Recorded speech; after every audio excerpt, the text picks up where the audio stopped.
We need to be selective in our travel choices.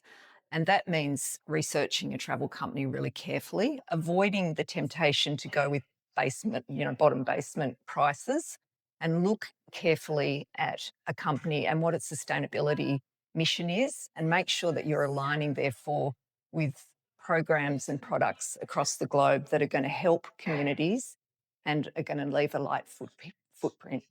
As a traveler and consumer, it can be really difficult to navigate the muddy waters of greenwashing and finding a genuine, reputable company. But one thing that you can do is contact them directly and ask them some hard hitting questions. Ask them, how are you supporting local communities in which you operate? How do you measure your impact? And how are you making that place a better place for the world?